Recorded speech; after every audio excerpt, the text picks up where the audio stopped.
नमस्कार दोस्तों, स्वागत है आपके अपने YouTube channel yes for study में। आज हम सब फिर एक नए वीडियो के साथ क्लास की शुरुआत करते हैं। आज की आपकी क्लास आपके आने वाले सीटेट एग्जाम के लिए मोस्ट इंपॉर्टेंट है। सीटेट एग्जाम के लिए कोई स्टडी मटेरियल सबसे महत्वपूर्ण है तो वो होता है आपका प्रीवियस ईयर क्वेश्चन पेपर। दोस्तों, हम सब डेली एक नए क्वेश्चन पेपर को सॉल्व करते हैं। आपको इस चैनल पर 2011 से लेके अब तक आपके जितने भी सीटेट के एग्जाम हुए सभी क्वेश्चन पेपर डेली अपलोड किए जा रहे हैं, पेपर 1 और पेपर 2 दोनों को। आप यहाँ पे देख भी रहे होंगे, आपको इन सभी का लिंक डिस्क्रिप्शन में मिल जाएगा। आपको जिस भी सन का प्रीवियस ईयर क्वेश्चन पेपर को सॉल्व करना हो, आपको उस लिंक पे जाके उस ईयर का क्वेश्चन पेपर को सॉल्व कर सकते हैं। सबसे पहले आपको हम यह बता देते हैं इतना महत्वपूर्ण क्यों होता है प्रीवियस ईयर क्वेश्चन पेपर। क्योंकि दोस्तों, जो सीटेट का एग्जाम होता है वह कंसेप्चुअल बेस पे होता है। इसमें जो क्वेश्चन पूछे जाते हैं तर्क आधारित क्वेश्चन पूछे जाते हैं। जिस बच्चे की तर्क करने की क्षमता, सोचने की क्षमता, लैंग्वेज समझने की क्षमता तीव्र होती है, वह बच्चा इसमें अच्छा स्कोर लाता है। इसलिए किसी क्वेश्चन को रटने का प्रयास आप ना करिए, हम क्वेश्चन को रट ले पास हो जाएं। आपको क्वेश्चन की लैंग्वेज को समझना पड़ेगा। आज जो पेपर हम सब सॉल्व करेंगे वह पेपर आपका 7 फरवरी में जो एग्जाम हुआ था, 7 फरवरी 2023 में आपका जो सीटेट हुआ था, उसी पेपर को हम सब सॉल्व करेंगे। सबसे पहले हम सब पेपर 1 के अंतर्गत चल रहे हैं। पेपर 1 के अंतर्गत हम सब सीडीपी को कवर कर चुके हैं। आज हम सब ईवीएस के जो आपके 30 क्वेश्चन होते हैं उसी क्वेश्चन को हम सब कवर करेंगे। अगर आप इस चैनल पर नए हैं तो चैनल को जरूर सब्सक्राइब करिए, अपने दोस्तों के साथ भी जरूर शेयर करिए। आपके एग्जाम के पॉइंट ऑफ व्यू से बहुत ही महत्वपूर्ण चैनल है, जहां पे आपको सभी कंटेंट डेली उपलब्ध कराए जा रहे हैं। आइए चलिए हम सब आगे बढ़िए और क्लास की शुरुआत करते हैं। यहाँ से क्वेश्चन की शुरुआत होती है। ईवीएस की अगर हम सब बात करें तो ईवीएस में टोटल 30 क्वेश्चन पूछे जाते हैं। 15 क्वेश्चन आपके आते हैं पेडागोजी से, 15 क्वेश्चन पूछे जाते हैं आपके कंटेंट से। पहला जो क्वेश्चन है, टैपियोका कसावा पौधे के खाने योग्य हिस्सा खाली है, उसमें ए भरा है, और यह बी में प्रचुर मात्रा में उगाया जाता है। ए और बी क्रमशः क्या है आपको तो सबसे पहले बताना है। इसका जो खाने योग्य हिस्सा होता है वह क्या है। इसके बाद ये कहाँ पे पाया जाता है, कह रहे हैं यह बी प्रचुर मात्रा में पाया जाता है। तो टैपियोका कहाँ पे पाया जाता है उसको आपको बताना है, और इससे हम इसका कौन से किस भाग को हम सब खाते हैं। ऑप्शन है आपके पास, क्या इस पत्ती को खाते हैं, मेघालय में पाया जाता है। सेकंड है, डंठल को खाते हैं, कश्मीर में पाया जाता है। थर्ड है, जड़ खाते हैं, केरल में पाया जाता है। लास्ट है, फूल खाते हैं, तमिलनाडु में पाया जाता है। दोस्तों, जो टैपियोका है यह पाया जाता है आपका, इसके हम जड़ का सेवन करते हैं और ये पाया कहा जाता है, केरल में पाया जाता है। तो आइए हम सब नेक्स्ट क्वेश्चन चलते हैं। अगला क्वेश्चन है, पहले खाली जगह है, कह रहे हैं कि कमी से रक्त अल्पात एनीमिया होता है। फिर खाली जगह और बी तथा सी ए के उत्तम स्रोत हैं। ए बी सी क्रम से क्या हो सकते हैं। सबसे पहले आपको बताना है कौन सी चीज से कमी के रोग से क्या रोग होता है, एनीमिया रोग होता है। ऐसा कौन सी चीज है जिसकी कमी से हमको एनीमिया रोग हो जाता है। पहले आपको यह पता करना पड़ेगा। इसे पता होने के बाद ए और बी का संबंध आपको पता करना पड़ेगा। सबसे पहले हम ऑप्शन जो है आपको बताते हैं, कैल्शियम 2 अंडे, लोहा 2 अंडे, थर्ड है लोहा, पालक और खजूर, लास्ट है कैल्शियम, पालक, खजूर। आप जानते हैं एनीमिया जो होता है किस कारण होता है। यह हमारे शरीर में जब प्रचुर मात्रा में लोहा नहीं मिलता है तो अभी तो हमको एनीमिया होता है। मतलब लोहा ऑप्शन आपका सही होगा। ऑप्शन लोहा 2 में है, दूसरे में और तीसरे में। इसके बाद जो कह रहे हैं कि और बी तथा सी ए के उत्तम स्रोत हैं। मतलब कि बी जो है और ए जो है इसमें लौह की मात्रा प्रचुर मात्रा में पाई जाती है। तो उसमें किसमें लौह पाया जाता है दोस्तों, क्या दूध में पाया जाता है, अंडे में पाया जाता है, नहीं। लौह की मात्रा आपके पालक में पाया जाता है और खजूर में। ऑप्शन आपका थर्ड इज करेक्ट आंसर। अगले क्वेश्चन चलते हैं। कह रहे अंजलि नई दिल्ली से तिरुवनंतपुरम रेल द्वारा यात्रा कर रही है। अपने रेल यात्रा के दौरान वह निम्नलिखित में से किन नदियों से गुजरेगी। कहां से जा रही है दोस्तों, दिल्ली से जा रही है, और जहां पे कहा रही है वह तिरुवनंतपुरम जा रही है। अगर हम सब बात करें, अब देखिए अगर हम मैप के जरिए आपको बताएं, यहाँ पे आपका दिल्ली होता है और यहाँ पे आपका केरल है। तो यहाँ पे आपका तिरुवनंतपुरम स्थित है।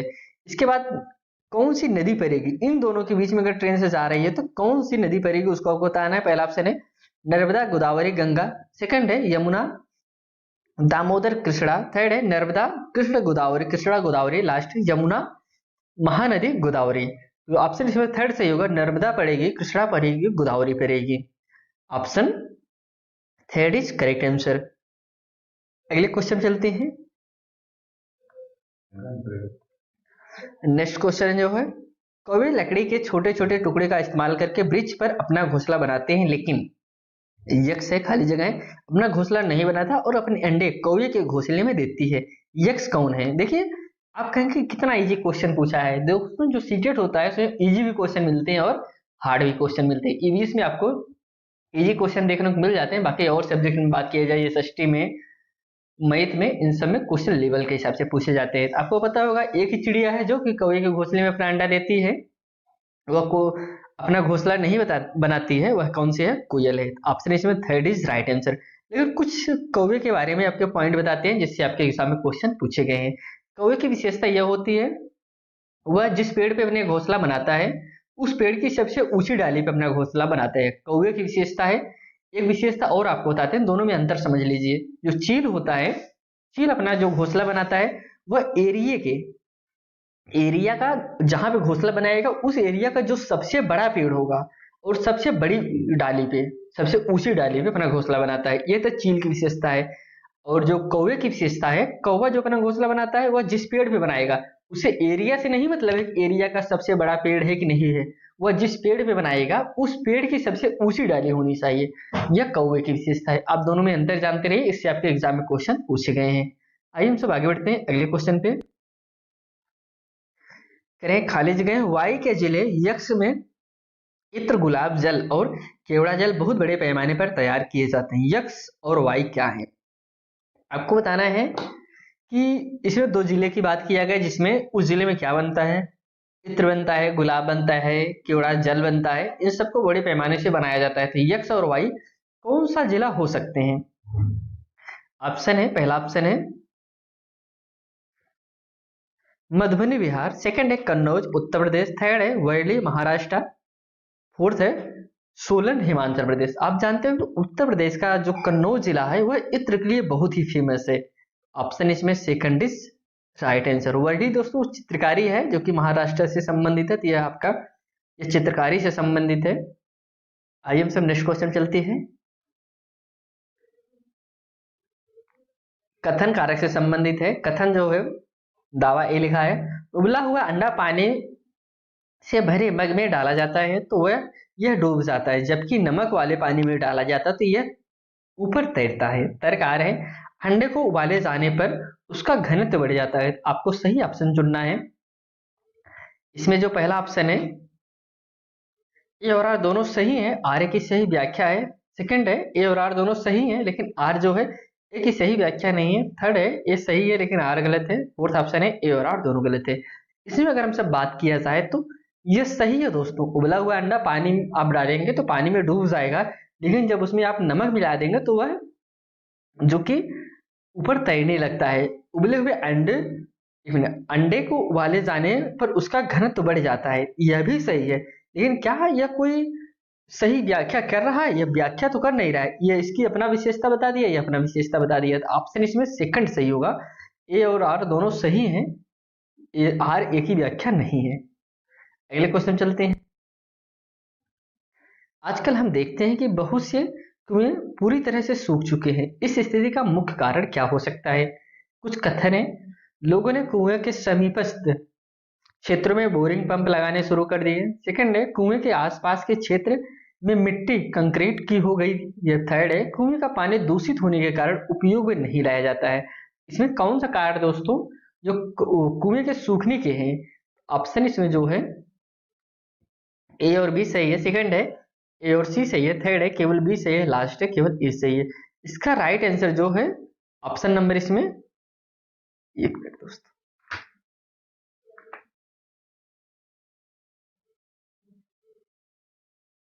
यही, हाँ यही क्वेश्चन था। इसमें जो करेक्ट आंसर हो जाएगा ऑप्शन नंबर इसमें फर्स्ट सही है।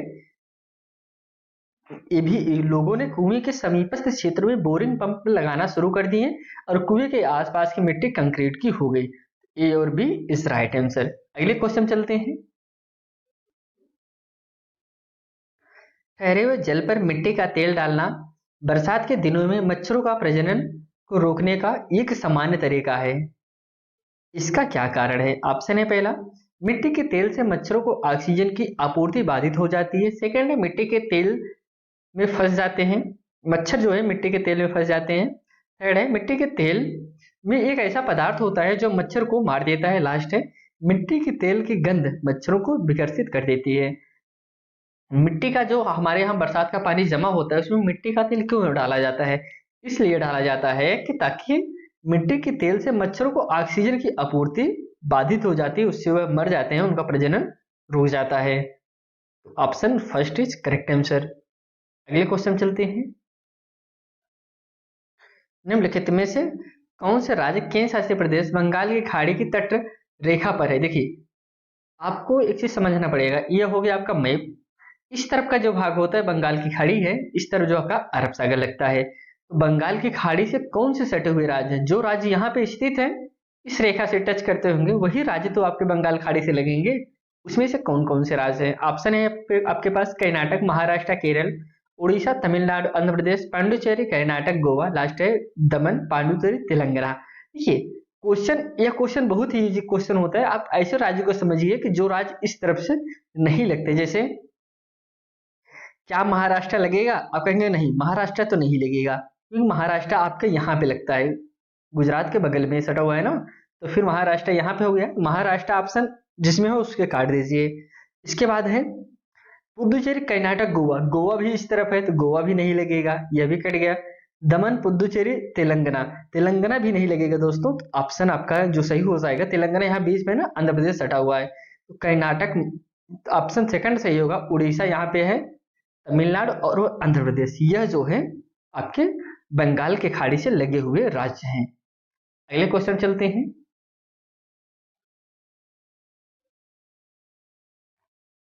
भारत के एक गांव में घरों की दीवारों पर आम तौर पर मोटी होती हैं और मिट्टी से पुती होती हैं। इन घरों की छतें कांटेदार झाड़ियों से बनाई जाती हैं। इस प्रकार के गांव आमतौर पर किस क्षेत्र में है? देखिए, घरों की दीवार किससे बने होती हैं? दीवार जो है, घरों की दीवार आमतौर पर मोटी होती है, मिट्टी से पुती होती है। मिट्टी की दीवार किस जगह पे बनाए जाते हैं? और उसकी जो छतें होती है कांटेदार झाड़ियों से होती हैं। ऐसे प्रकार के घर कहाँ बनाए जाते हैं? जाहिर सी बात है, जहां पे ज्यादा गर्मी पड़ती हो वहां पे मिट्टी की दीवारें बनाई जाती हैं। मिट्टी की दीवारें बनाने का उद्देश्य होता है गर्मी अंदर जल्दी प्रवेश ना करे। तो किस स्थान पर? मरुस्थलीय क्षेत्र में, बर्फीले क्षेत्र में, अधिक वर्षा वाले क्षेत्र में, मैदानी इलाके व वनीय क्षेत्र में। आप कहेंगे मरुस्थलीय क्षेत्र में, जहां पे धूप बहुत, गर्मी बहुत ज्यादा पड़ती है, वहां पे इस प्रकार के घर बनाए जाते हैं। अगर हम सब राज्य की बात करें तो आपको एक ही राज्य पता होगा कि राजस्थान में गर्मी बहुत ज्यादा पड़ती है, इसलिए वहां पे ऐसे घर बनाए जाते हैं। आइए नेक्स्ट क्वेश्चन चलते हैं। अगला क्वेश्चन कथन कारक से है। कथन ये है, शकरकंदी एक जड़ है। आप कहेंगे ये तो सही है कि शकरकंदी जो है, एक मिनट दोस्तों, यही क्वेश्चन है ना? ठीक है, शकरकंदी एक जड़ है। शकरकंद जो होता है दोस्तों, यह एक आलू के जैसे ही होता है। यह एक जड़ होता है, आलू के जैसे होता है, इसको भी उसी तरीके से लगाया जाता है, यह सही है। इसके बाद यह भोजन खाद्य पदार्थ संग्रहित करता है। ऑप्शन आपको चुनना है। पहला ऑप्शन है, ए और आर दोनों सही है, आर की सही व्याख्या है। सेकंड है, ए और आर दोनों सही है, लेकिन इसमें आर जो है एक ही सही व्याख्या नहीं है। थर्ड है, ए सही है लेकिन आर गलत है। लास्ट ऑप्शन है, ए और आर दोनों गलत है। इसमें जो राइट आंसर हो जाएगा, जड़ तो है यह सही है, यह भोजन खाद्य पदार्थ संग्रहित करता है, यह भी सही है, लेकिन व्याख्या सही नहीं हो रहा है। ऑप्शन इसमें सेकंड इज करेक्ट आंसर। अगले क्वेश्चन चलते हैं। अगला क्वेश्चन कथन कारक से है। झूम की खेती खरपतवारों को उखाड़ने के स्थान पर काट और जला दिया जाता है। यह दोस्तों एकदम सही है। झूम खेती की बात यह सही है। हाँ, जहाँ पे झूम खेती होती कहाँ है? जो पहाड़ी इलाके होते हैं वहां पे झूम खेती होती है।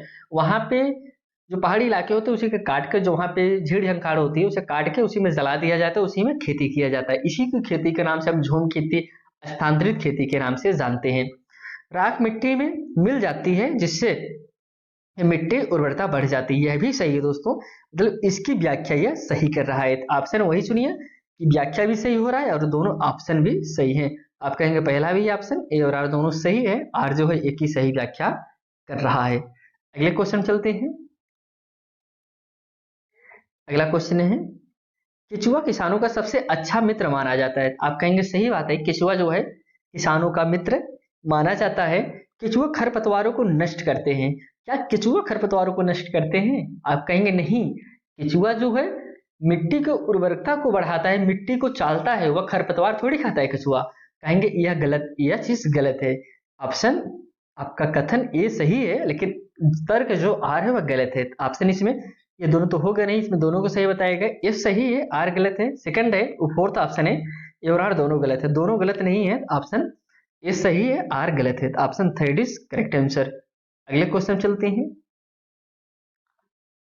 राजीव अपने घर में कंपोस्ट बनाना चाहता है, निम्नलिखित में से कौन से अपशिष्ट पदार्थ को उसको कंपोस्ट पिट में डालने चाहिए? कंपोस्ट होता है जो दोस्तों घर पे खाद बनाई जाती है कंपोस्ट बनाने के लिए।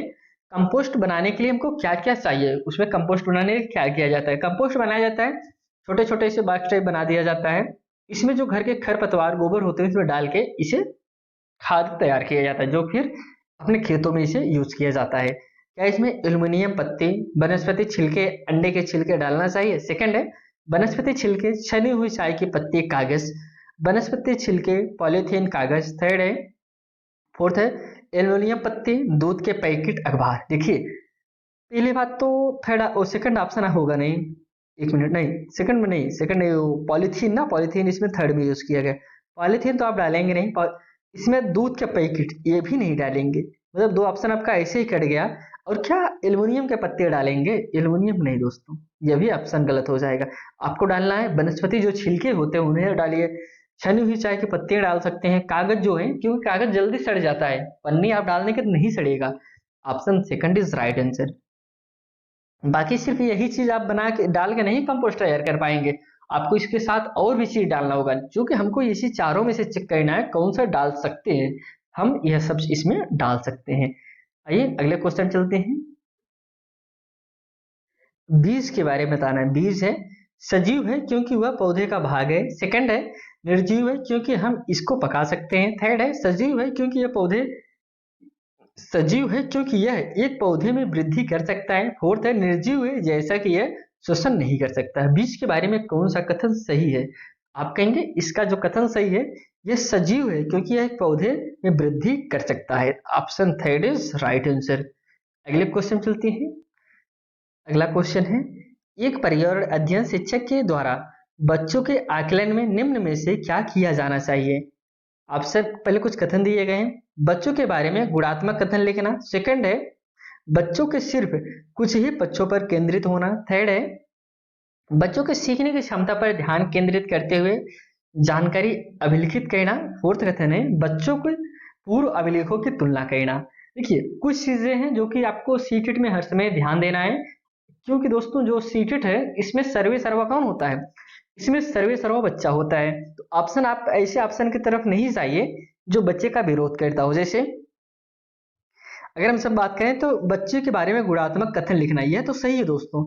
इसके बाद अगर हम सब बात करें तो बच्चों के सिर्फ कुछ ही पक्षों पर केंद्रित होना, आपको सिर्फ कुछ ही पक्षों पर केंद्रित नहीं होना है पे, ये गलत हो जाएगा।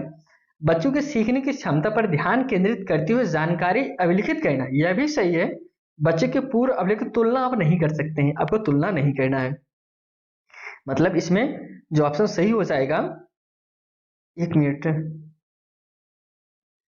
देखिए, हाँ इसमें पूर्व अभिलेखों की बात किया गया है। आपके बच्चों के पूर्व अभिलेखों की तुलना करना, बच्चे के पूर्व ज्ञान से जोड़ना आप जोड़ सकते हैं, ऐसा नहीं किसी बच्चे से तुलना किया जाए तब वह गलत ऑप्शन होगा। इसमें किससे तुलना किया जा रहा है? इससे पूर्व ज्ञान से तुलना किया जा रहा है। पूर्व अभिलेख, बच्चा पहले क्या सीखा है उससे तुलना करके आगे पढ़ाना या नोट करना, यह ऑप्शन आपका सही हो जाएगा। इसलिए इस चीज को ध्यान दीजिएगा।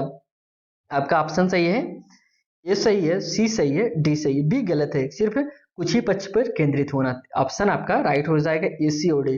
Third option is correct answer. अगले क्वेश्चन बढ़ते हैं। निम्न में से कौन सा पर्यावरण अध्ययन शिक्षण में विद्यालय क्षेत्र भ्रमण का महत्वपूर्ण लक्षण है? दोस्तों किसका बात करें? भ्रमण के माध्यम से शिक्षा की बात करें। पहले कुछ ऑप्शन है, देखते हैं ऑप्शन को हम। विद्यार्थियों में नई अधिगम जानकारी लेने की और सीखने की रुचि जगाना। क्या भ्रमण के माध्यम से यह चीज सही है, इस प्रकार से बच्चा सीखता है? आप कहेंगे हाँ, भ्रमण के माध्यम से बच्चा को नई जानकारी मिलती है और अधिक वह रुचि होता है। भाई बच्चे से बोले चलिए हम टूर पे आज चलेंगे, बच्चा बहुत ही ज्यादा उत्सुक हो जाएगा और बहुत ज्यादा इंगेज होकर सीखेगा। ऑप्शन ए का अभी आपका सही लग रहा है, लेकिन थर्ड ऑप्शन देखते हैं। विद्यार्थियों और शिक्षक दोनों को नियमित सीखने सिखाने की प्रक्रिया से मुक्त मिलती है, मुक्ति मिलती है। तो ऑप्शन ऐसा नहीं, सीखने सिखाने प्रक्रिया से मुक्ति सही, इसलिए आप भ्रमण में घुमाइए बच्चों को, यह प्रक्रिया गलत है। शिक्षण अधिगम के लिए निधि का सही उपयोग, आप निधि का पैसे का सही उपयोग थोड़ी कर रहे हैं। फोर्थ है, अपने बच्चों को पिकनिक पर जाते हुए देख अभिभावक प्रसन्न होंगे, यह भी गलत है। ऑप्शन है, option first is correct answer. Next question चलते हैं। पर्यावरण अध्ययन पाठ्यचर्या में विषय आधारित उपागम का पालन क्यों किया गया है?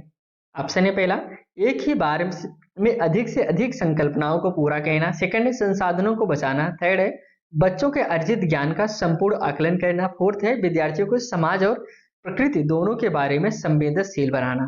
तो इसमें जो करेक्ट आंसर हो जाएगा ऑप्शन नंबर थर्ड सही है, बच्चों के अर्जित ज्ञान का संपूर्ण आकलन करना। Option third is right answer. पर्यावरण अध्ययन पाठ्यचर्या में विषय आधारित उपागम का पालन क्यों किया गया है? इसीलिए किया गया बच्चे के अर्जित जो ज्ञान है उसका आकलन करना। Option third is correct answer. आइए हम सब अगले क्वेश्चन बढ़ते हैं।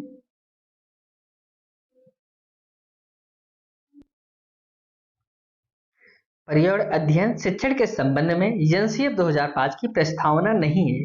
जो नहीं है वही आपको बताना है। पहला ऑप्शन है, करके सीखने वाली गतिविधियां, विषय संबंधी उपागम। दोस्तों एनसीएफ सबसे ज्यादा इसी पे जोर देता है, बच्चा करके सीखे, आप उसे रटाइए, रटाने का प्रयास ना करिए। विषय संबंधी उपागम ये भी सही है। विद्यार्थियों के अनुभवों व संदर्भ को जोड़ना यह भी सही है।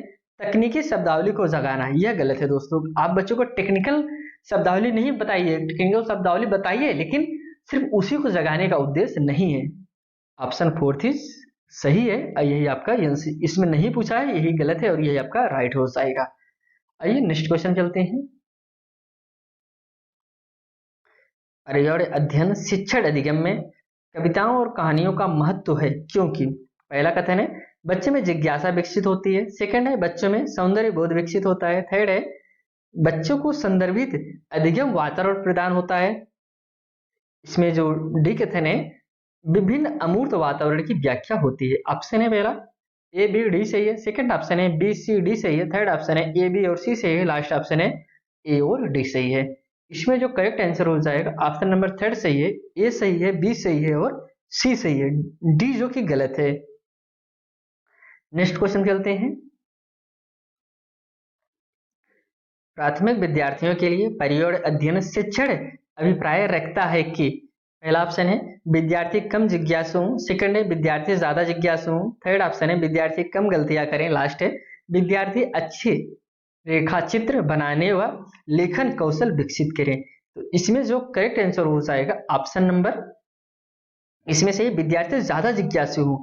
प्राथमिक विद्यार्थियों के लिए पर्यावरण अध्ययन शिक्षण अभिप्राय क्या रखता है कि बच्चे जो सबसे ज्यादा जिज्ञासु हो वह ज्यादा से ज्यादा इंगेज होकर सीखे, ज्यादा से ज्यादा जिज्ञासु बने। Option second is right answer. अगले क्वेश्चन चलते हैं।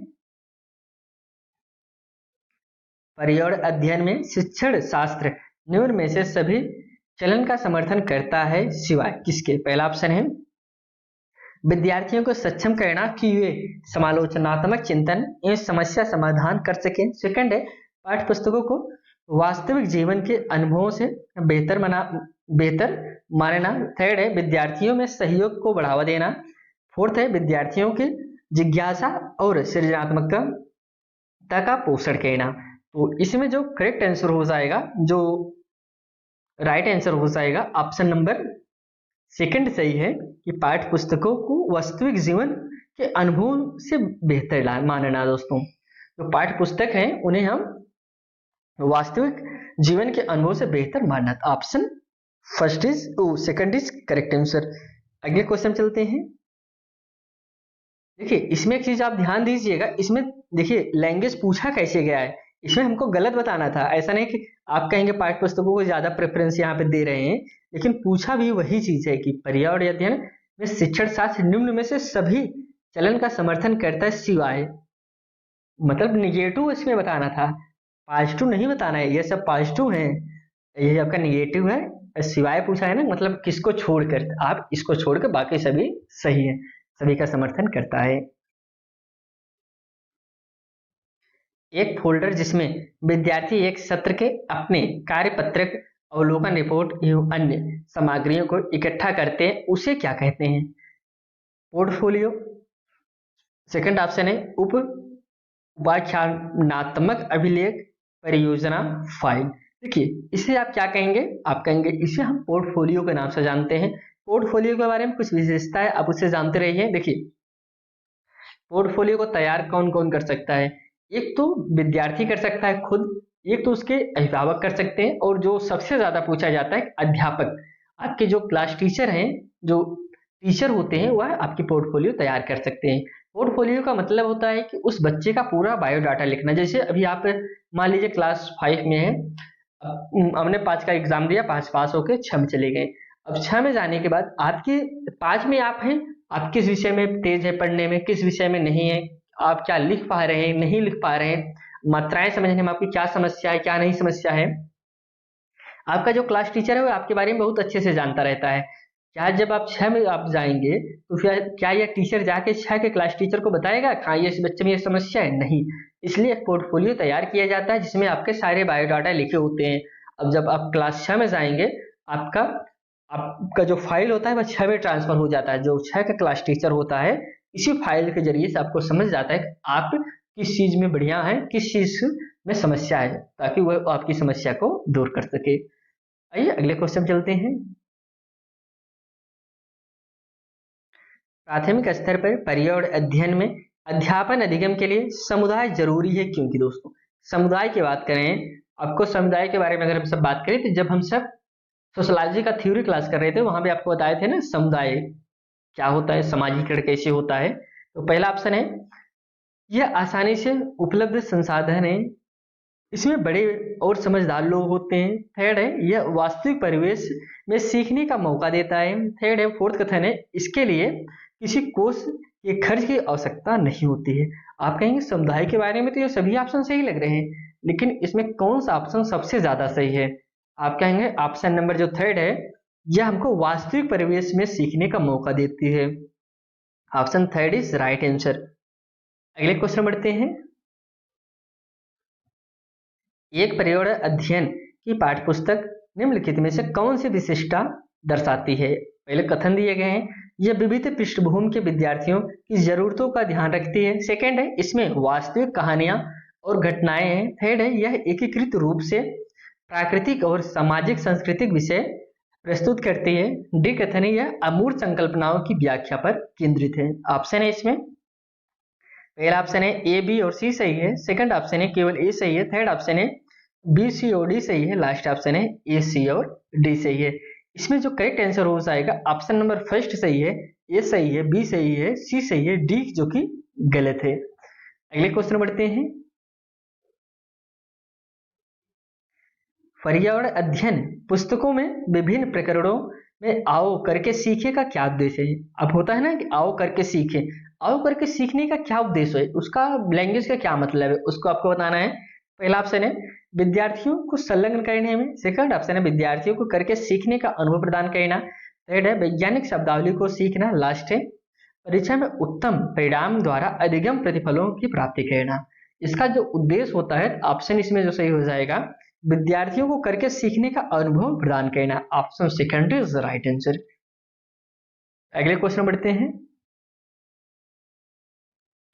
निम्न में से कौन से पर्यावरण अध्ययन के उद्देश्य हैं? पर्यावरण अध्ययन के कौन से उद्देश्य हैं? पहले कथन है विद्यार्थियों के मुख्य बिंदुओं को याद करने और उनमें अंतर करने के लिए तैयार करना। क्या यह चीज है दोस्तों अंतर करना? मतलब इसमें अंतर करने की बात करें, अंतर कैसा पॉइंट है? आप कहेंगे अंतर आपका निगेटिव पॉइंट है। जिस भी ऑप्शन में आपका अंतर आ जाए, केवल आ जाए, सिर्फ आ जाए, यह गलत हो जाएगा। विद्यार्थियों को प्रश्न पूछने के लिए प्रेरित करना, आप कहेंगे जरूर ऐसा करना चाहिए। सी है विद्यार्थियों के एक दूसरे की संस्कृति को अस्वीकार कहना, यह भी आपका गलत हो जाएगा। विद्यार्थियों को जिम्मेदार नागरिक बनाना, यह आपका सही हो जाएगा। ऑप्शन बी और D is right answer. B और डी किसमें है? हाँ, second is right answer, B और डी करेक्ट आंसर। अगले क्वेश्चन चलते हैं। पर्यावरण अध्ययन की एनसीईआरटी की पाठ्य पुस्तक में खाली स्थान दिया गया है। पहला ऑप्शन है विद्यार्थियों में मनन चिंतन करने के लिए अवसर देने के लिए, विषय की सामान्य संकल्पनाओं की व्याख्या करने के लिए। थर्ड कथन है मुख्य बिंदुओं को परिभाषित करने के लिए। लास्ट है अधिक संख्या में अभ्यास पत्रक शामिल करने के लिए। जो खाली जगह होता है उसका क्या मतलब होता है? तो इसका जो करेक्ट आंसर हो जाएगा विद्यार्थियों को मनन चिंतन करने के लिए अवसर देने के लिए। दोस्तों ऑप्शन इसमें फर्स्ट इज करेक्ट आंसर। उसे देखेगा बच्चा, सोचेगा इसमें क्या भरा जाएगा क्या नहीं भरा जाएगा, खुद में अपना चिंतन करे मनन करे। तो option first is correct answer. अगले क्वेश्चन चलते हैं। कक्षा 1 और 2 के पर्यावरण अध्ययन में एनसीईआरटी 2005 ने कई पाठ्य पुस्तक निर्धारित नहीं की है। इसका सर्वाधिक उपयुक्त क्या कार्य है? दोस्तों देखिए, अभी आपके एग्जाम में एक बार यही क्वेश्चन पूछा गया था कि जो आपकी एनसीईआरटी है पर्यावरण में, पर्यावरण किस क्लास से शुरू होती है? ऑप्शन था 1-200 होती है, या फिर 300 होती है, या 400 होती है, 500 होती है। आज जानते रहे ईवीएस जो पर्यावरण की शुरुआत आपके क्लास 3 से किया जाता है। 1 और 2 में आपका पर्यावरण नहीं चलता है, लेकिन पर्यावरण पढ़ाया किससे जाता है? आपके जो अदर सब्जेक्ट है उनके जरिए पर्यावरण को पढ़ाया जाता है। तो ऑप्शन इसमें जो है पूछ रहा है कि कक्षा 1 और 2 में पर्यावरण अध्ययन में एनसीईआरटी 2005 ने कोई पाठ्य पुस्तक निर्धारित नहीं की है। इसका सर्वाधिक उपयुक्त क्या कारण है? पहला ऑप्शन है, पहले कथन है, कथन को पढ़ते हैं। कथन की अगर हम सब बात करें तो पहला कथन है विद्यार्थी संदर्भित अधिगम परिवेश से सीखते हैं। कथन भी है 1 और 2 के विद्यार्थी पर्यावरण अध्ययन सीखने के लिए बहुत छोटे होते हैं। थर्ड है पर्यावरण अध्ययन कक्षा 3 के उपरांत उपयुक्त है। लास्ट है प्राथमिक स्तर के बच्चों का पाठ्यचर्या के भार को कम करना। ऑप्शन है ए और डी सही है। सेकंड ऑप्शन है ए और सी सही है। लास्ट थर्ड ऑप्शन है बी और डी सही है। लास्ट ऑप्शन है बी और सी सही है। इसमें जो करेक्ट आंसर हो जाएगा ए और डी सही है। Option A is right answer. अगले क्वेश्चन बढ़ते हैं। आज का यह लास्ट क्वेश्चन है दोस्तों, इसमें करें एक दक्ष पर्यावरण अध्ययन शिक्षक वह है जो ऐसी शिक्षा शास्त्रीय प्रक्रियाओं का उपयोग करती है जो। पहला ऑप्शन है बच्चों के वास्तविक जीवन से संबंधित हो। आप कहेंगे तो एकदम सही है, बस हमको ऐसी पाठचर्या ऐसी सामग्री का यूज करना चाहिए जो बच्चे के वास्तविक जीवन से संबंधित हो। लेकिन और भी ऑप्शन भी तो होंगे, देखते हैं। और वास्तविक विषयों से संबंधित हो, विद्यालय से वास्तविक तौर पर संबंधित हो। देखिए इसमें लैंग्वेज का खेल है दोस्तों भी। वास्तविक तौर पर बच्चे के जीवन और विषय से संबंधित हो। देखिए यहाँ पे तो जीवन से तो सही था, लेकिन यहाँ पे विषय को भी जोड़ दिया। बच्चे के जीवन से तो संबंध रखता हो, लेकिन साथ में साथ उसके विषय से भी संबंधित रखता हो। आप कहेंगे ऑप्शन आपका फोर्थ ऑप्शन सही हो जाएगा। अगर ये विषय ना होता तो आपका ये फर्स्ट सही हो जाता कि बच्चे के वास्तविक जीवन से संबंधित होना चाहिए, तो सही है। लेकिन अगर उसमें विषय जोड़ दिया कि बच्चे के वास्तविक जीवन और विषय से भी संबंधित होना चाहिए, ऑप्शन आपका यह भी सही हो गया। ऑप्शन आपका ये दोनों सही है, लेकिन सबसे ज्यादा कौन सही है? आपका सबसे ज्यादा fourth option is correct answer. आज हम सब एबीएस के 23 क्वेश्चन कवर किए, जो कि आपके प्रीवियस ईयर क्वेश्चन पेपर थे। आज जो हम सब पेपर को सॉल्व किए 7 फरवरी 2023 में जो आपका सीटेट का एग्जाम हुआ था, उसी दिन यह क्वेश्चन पेपर आपका पूछा गया था। अगर आप इस चैनल पर नए थे दोस्तों, चैनल को जरूर सब्सक्राइब करिए। आपको इस चैनल पर सभी कंप्लीट स्टडी मटेरियल उपलब्ध कराया जाएगा। इसी के साथ ये क्लासें समाप्त करते हैं। आपसे फिर एक नए वीडियो मिलते हैं। तब तक के लिए दोस्तों धन्यवाद।